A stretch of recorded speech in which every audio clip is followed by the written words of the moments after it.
Hello and welcome back to my channel. In today's video, I will show you how to fix the Hulu app error. So let's get started. So here I can see the Hulu app. So if it shows the error, you have to follow this simple method. Just press and hold it here. Then here you have to click on this I button. It will open the app info.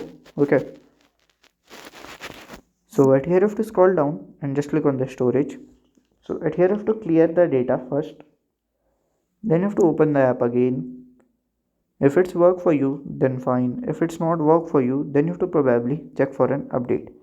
So checking for an update is easy. You can directly open your Google Play Store, and from here you can directly write the Hulu app and you can just click on here. Then you can click on the update app option and you can update and use it.